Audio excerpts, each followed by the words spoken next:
नमस्कार, मी सुमित. तुम्ही पाहताय एलएस मराठी. पाहुयात काही सकाळच्या महत्त्वाच्या बातम्या. शिंदे गटाच्या उमेदवाराचा अंबरनाथमध्ये भीषण अपघात झाला आहे. यात 4 जण मृत्युमुखी पडले असून 3 जण गंभीर जखमी झाले आहेत. अंबरनाथच्या उड्डाणपुलावर हा अपघात घडलाय. अंबरनाथ नगर परिषदेच्या बुवापाडा प्रभागातून शिंदे गटाच्या उमेदवार असलेल्या किरण चौबे या देखील कारमध्ये होत्या. त्या जखमी झाल्या आहेत. प्रचार आटपून परतत असताना अपघात झाला आहे. देशविरोधी कारवाया करण्यासाठी प्रोत्साहन दिल्याच्या आरोपावरून जम्मू काश्मीरमधील काश्मीर टाइम्स या वृत्तपत्रावर छापा टाकण्यात आला. जम्मू काश्मीर पोलिसांच्या राज्य तपास संस्थेनं हा छापा टाकलाय. या छाप्यात पोलिसांनी रायफल, काडतुसं, हँडग्रेडेड पिन्स यासह काही आक्षेपार्ह वस्तू जप्त केल्यात. कणकवलीत दोन्ही राणे बंधू एकमेकांसमोर उभे ठाकलेत. अशातच शिवसेनेच्या निलेश राणे यांनी फेसबुकवर पोस्ट करत काही प्रश्न उपस्थित केलेत. भाजपचे कणकवली नगर परिषदेचे उमेदवार समील नलावडे यांच्या राहत्या घरात अनेक मुस्लिम मतदारांची नोंद कशी आहे, शिवाय त्यांच्या प्रभागात यंदा एवढे मतदार कसे वाढले, असे प्रश्न उपस्थित करत त्यांनी या संदर्भात कणकवली नगर परिषदेचे निवडणूक निर्णय अधिकारी यांच्याकडे तक्रार दिली आहे आणि काही पुरावे देखील सादर केलेत. अहमदपूर नगराध्यक्षपदाचे राष्ट्रवादी शरदचंद्र पवार गटाचे उमेदवार विलास दयासागर शेट्टे यांनी माघार घेतली आहे. आघाडीच्या वतीनं काँग्रेसचे उमेदवार कलामुद्दीन अहमद शेख यांची उमेदवारी जाहीर झाली आहे. अहमदपूरमध्ये राष्ट्रवादी काँग्रेस अजित पवार पक्षाकडून अभय बळवंत मिरकले, भाजपकडून स्वप्नील महारुद्र भत्ते, तर राष्ट्रवादी काँग्रेस पक्ष शरदचंद्र पक्षाकडून डावलल्यानं सय्यद साजिद कबीर यांनी वंचित बहुजन विकास आघाडीकडून निवडणूक लढवायचं ठरवलंय. माळेगाव नगरपंचायत निवडणुकीत उपमुख्यमंत्री अजित पवार यांची आणि भाजपची युती झाली आहे. या निवडणुकीत एकमेकांचे राजकीय विरोधक असलेले उपमुख्यमंत्री अजित पवार आणि रंजन तावरे एकत्र आले आहेत. काल या ठिकाणी अजित पवार यांनी प्रचाराचा शुभारंभ केला. दारिद्र्य निर्मूलन करून शाश्वत विकासाचे उद्दिष्ट गाठण्याचे भारताचे प्रयत्न प्रगतीपथावर आहेत.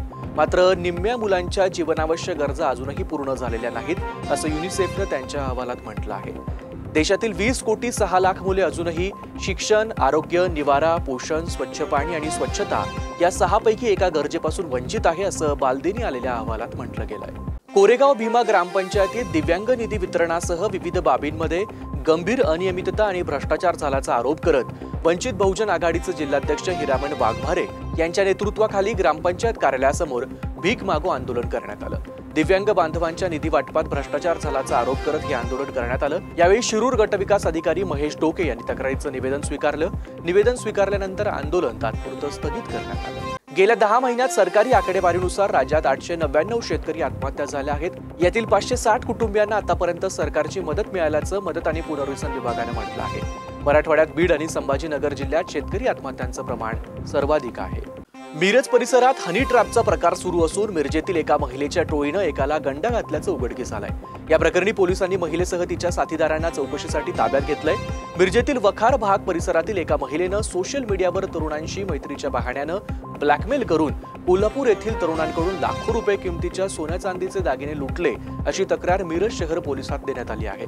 सोशल मीडियावर तरुणांशी मैत्री करून संबंधितांना या महिलेनं मिरजेत फ्लॅटवर बोलवून साथीदारांमार्फत त्यांची आक्षेपार्ह छायाचित्र आणि व्हिडिओ काढून त्यांना ब्लॅकमेल केल्याची तक्रार संबंधित तरुणानं दिली आहे. या महिलेचे 2 ते 3 साथीदार महिलेच्या जाळ्यात अडकलेल्या तरुणाला धमकावून मारहाण करून पैसे उकळत असल्याची तक्रार आहे. आम्ही भारतासाठी आमचे 5व्या पिढीतील लढाऊ विमान Su-57 पुरवण्यास तयार आहोत. आमचे संरक्षण तंत्रज्ञान देण्याचीही आमची तयारी आहे. नंतरच्या काळात लढाऊ विमानाचं उत्पादन भारतात करण्याचीही आमची तयारी आहे, असं रशियानं म्हटलं आहे. भारत आणि रशिया या 2 देशांमधील ही अत्यंत महत्त्वाची घडामोड समजली जाते. या होत्या सकाळच्या काही महत्त्वाच्या बातम्या. भेटूयात पुढच्या बुलेटिनमध्ये.